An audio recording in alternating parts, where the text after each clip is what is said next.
what motivated you, Ernst, to write this particular book? Well, originally I was going to write an autobiography. And by the time I wrote 26 chapters, I realized this is too cumbersome, this is not going to work. So we excluded the more personal stuff and planned to write a memoir, in other words, the history of my life, more or less, and my family. And write in this book only the problems I faced and how I managed to overcome them. So it's segregated. This is more for the general public who are interested in management and how to develop people for management positions. The other one, it gives you more of a feeling about the family and how I fit in. And who was your target audience for this book? Target audience. That's a good question. I've been asked that question several times, and I have never figured out the answer. I think field grade officers in the Army ought to read it because they might find out how to avoid stupid decisions. But I think anyone who becomes a department head in a corporate setup ought to read it. Because it's very important that you train your staff so that they understand how they fit into the position that they have and can influence the people effectively. I liked your story about when you went to a place where you didn't know the job and you were in charge, that you asked the soldiers to help you and to train you in what you needed to do. Can you talk a little bit about that? Well, when I was stationed in Japan after I came back from Korea, when I reported to the 8th Infantry Regiment, the regimental commander personally interviewed me. I've never had that happen before. Normally, your immediate boss may talk to you, but interview you? No. Anyhow, he said, look, I'm going to assign you to the 2nd Battalion, and the colonel there wants to talk to you. Okay. So I went there, and, you know, in the infantry, no, the regimental, before he had let me go to the regiment, to the battalion, he says, you know, I have 3 battalions, and I need to tell you my problems. We have never had an intelligence officer. I said, what? I mean, you have a space in every battalion for 1 intelligence officer and a regiment for 1 intelligence officer. So you should have 4 or 5 intelligence officers. He said, nope. In my whole military career, and you know, when you're a full colonel, you probably have 20 years of service. So he's been around for a while. Anyhow, he gave me the choice. And I said, well, tell me what kind of people you have in these battalions. And he says, well, in the 1st battalion, well, it's more or less a vacancy. In the 2nd battalion, I don't trust that guy. And in the 3rd battalion, well, he's doing okay.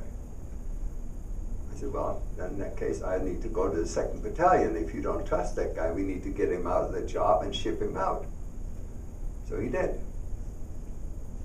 And to me, this was such a sad, from a counterintelligence point, you see, my background is different from most intelligence people because I was with infantry units throughout World War II. And immediately after World War II, I went to counterintelligence for about 2 years. And then I went to college. And then when I came back, I was put in charge of a linguist unit. And this is at the beginning of the Korean War. And we had a Spanish linguist, We had, I think, 2 French linguists, and I don't remember, but the little guy. We had one who was 18 years old and had no experience. The rest of them all had been in World War II. But we were sent to Fort Crockett, in Alabama. And we became the Military Intelligence Carpenter Detachment because there were no desks, no chairs, and all this stuff came in boxes, and we had to make chairs and desks out of it because it took about 2-3 months before the furniture arrived from some warehouse. It was newly opened post. The unit per se never was shipped to a combat area. Most of the people, we had to serve, I think, 2 years. We were all reservists and we were recalled. And as far as I know, I was the only one who went to Korea, and the others went back home to finish college. One of them, Adams had finished college, and he already had been interviewed for a teaching job outside of San Francisco. So, and he was also married. He's the only one who was married. No, I was married too. But my wife was with me in Alabama. And so, of course, when I went to Korea, my wife had to stay in California. That's what was her choice. She didn't have the choice to go with me to Korea. Anyhow, she later on joined me in Japan. But the only wife that I remember in Korea was that of the 8th Army commander. They lived in Seoul. My general didn't have a wife on duty with us in Korea. And he lent me out to another general one time. He didn't have a wife on duty. I mean, I don't know if these people are married, but the only one I knew who had a wife on duty with him in Korea was the commanding general, 8th Army. I don't know, have I confused the issue? I don't think so. Tell us how you came up with the title for the book. With what? The title for the book. Oh, well, if you look at the title, it's on the stairwell. Thank you. Mm-hmm. See,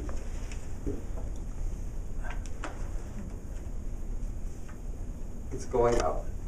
When you first get hired for this whatever job, you have to have certain knowledge to get the job. But then you need training, because whatever the job is, you need to have some specialty knowledge that you didn't bring with you. So you have to acquire that. And that, Charlie reminds me of that. When Charlie came to work for the county, he was a CPA. But a CPA does not meet all the requirements of a county administrator. And then Charlie, when we had to talk about this, and the next thing I knew, Charlie had a master's degree in administration. I have never been so proud of anyone with whom I worked as I am of Charlie. Amen. And that's training. And then justice, I was regimental defense officer in Japan for 1 year. It got so that the commanding general himself came to our courtroom one day, and I hadn't been, the session hadn't started yet. And he came back outside, and just as I arrived with my heavy briefcase, "Are you Selig?" "Yes, General, I'm Selig." Well, let me tell you something about when I was a defense counselor. I was stationed at the Presidio of San Francisco, and I was assigned to defend that guilty son of a bitch. And so I went to the guardhouse to talk to him, and then I said, well, soldier, are you willing to have me as your defense counsel? And he said to me, I'll have anybody except that Lieutenant Meade. So I said, I'm Lieutenant Meade. He did an about face and walked out. He was never appointed defense counsel again. And that man was our division commander. And he almost insisted that the courts give the maximum sentence, whatever the charge was. And to me, that's not justice. So that's why it's all on the steps.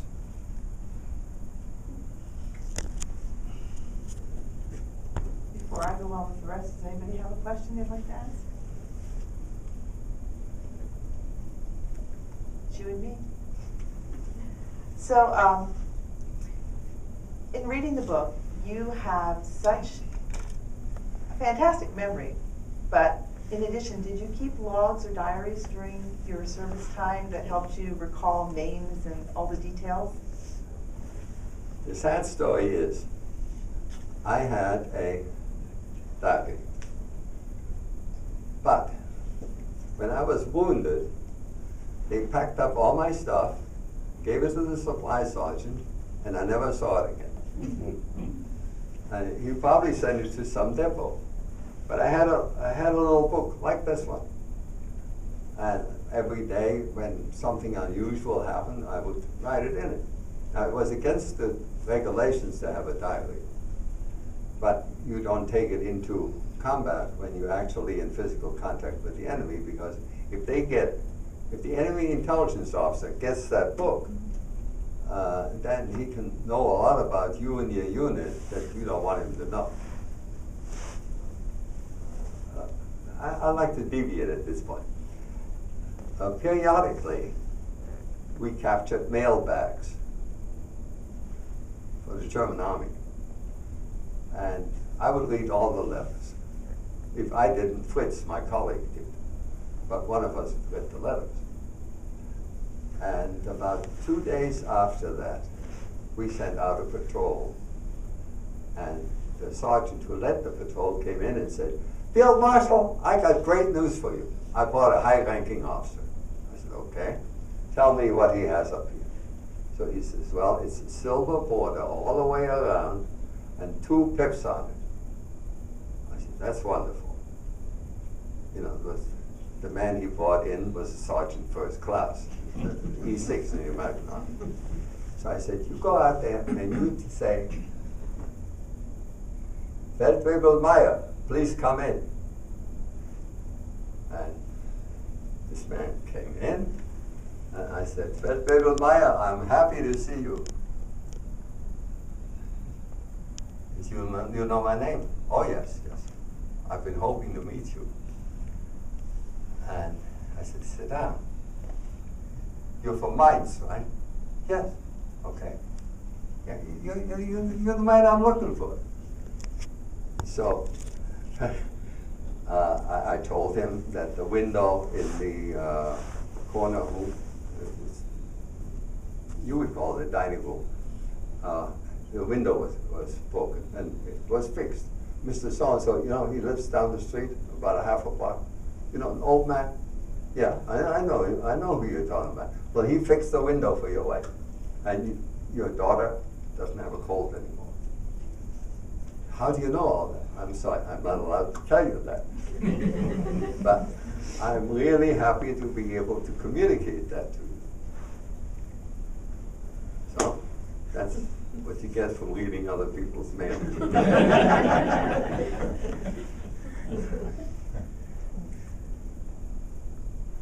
What was it like for Theo and the children to have you away so much, and you were often in harm's way where you were serving?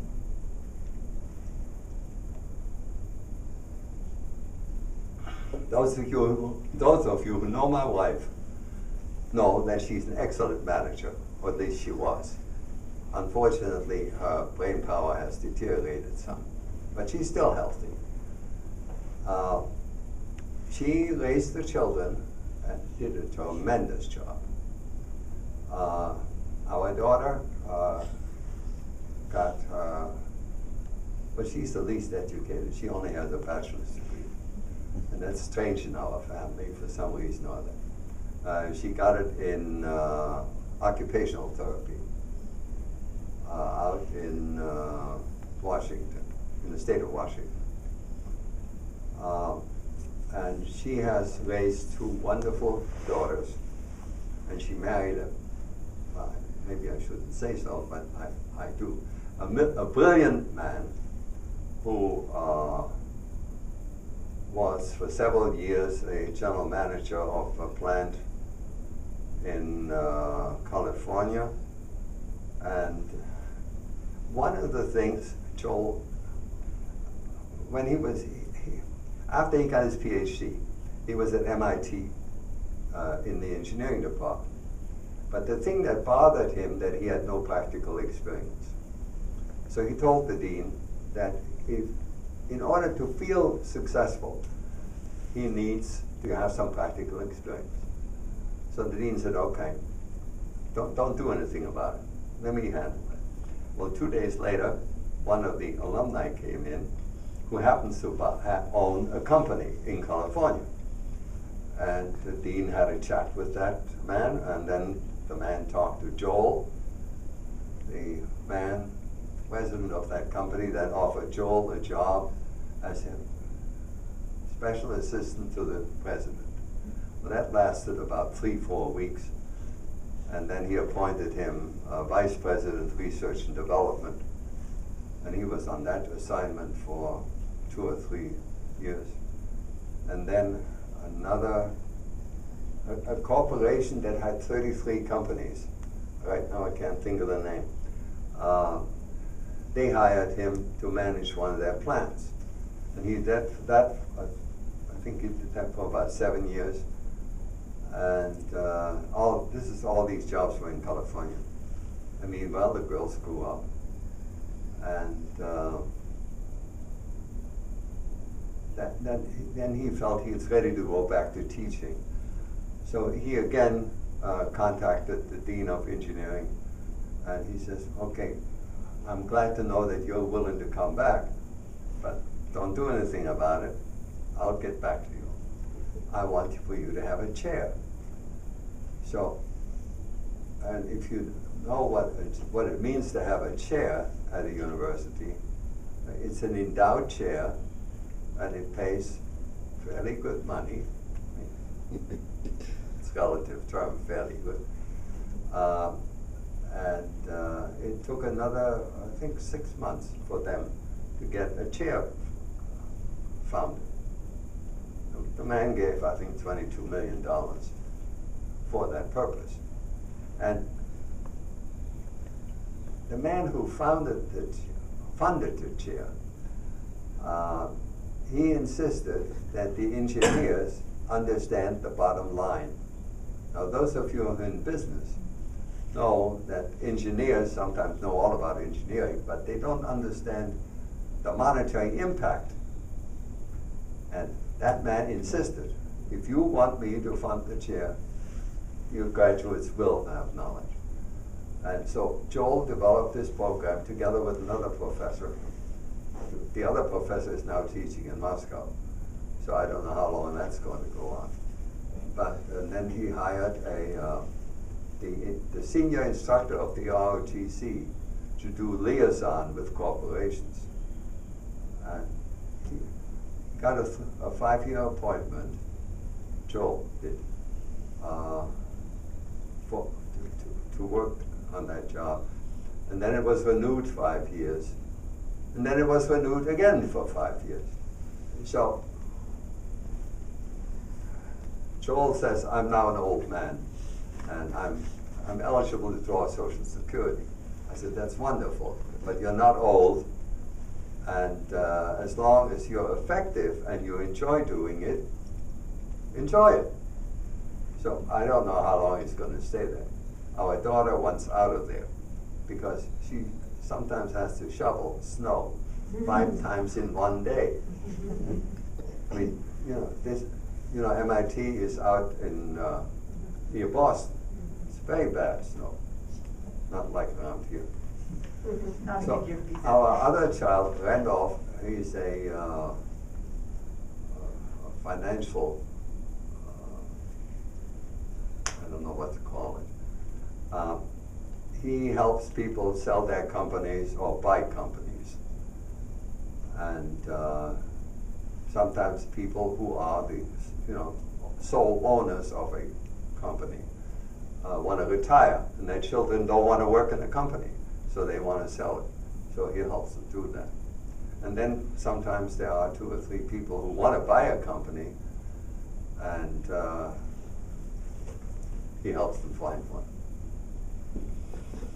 And he has 2 children. The girl is got her degree in medicine 2 years ago. She's finishing her residency in June, and she said, "I can hardly wait for it. I won't have to work night shift anymore." And the boy, he's in engineering. He only has a master's, not a doctorate.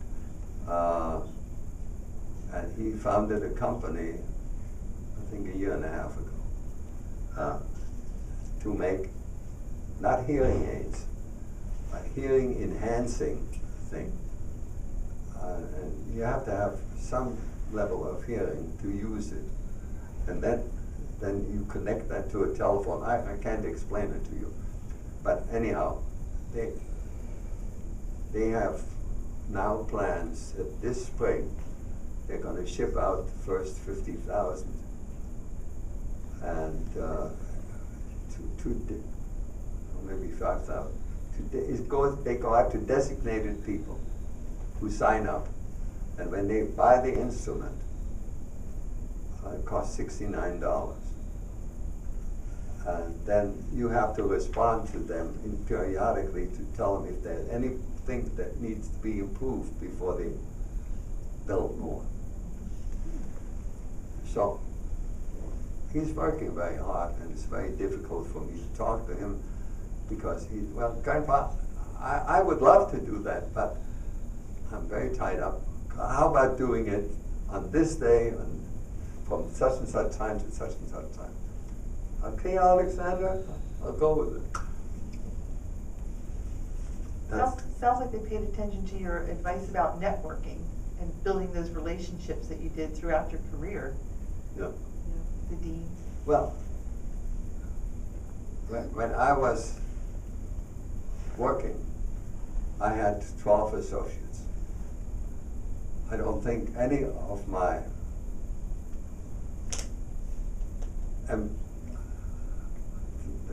with people with whom I contracted ever met them, but they were available to me, and I could call them up, and they were all in different specialties. Like one of them was in engineering, one of them was in public works administration, one of them was in law enforcement, and so on, and one of them had CPA, I think.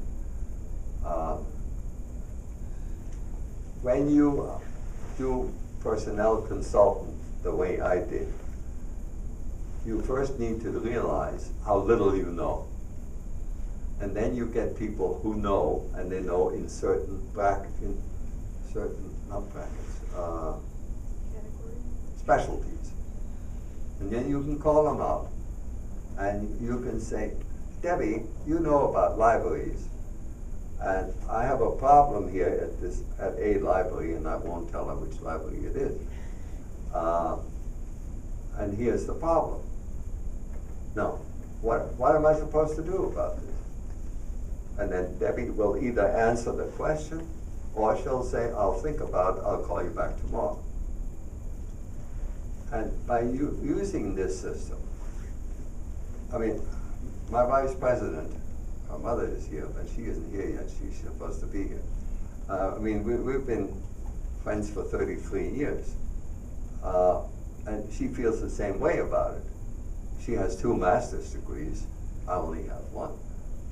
But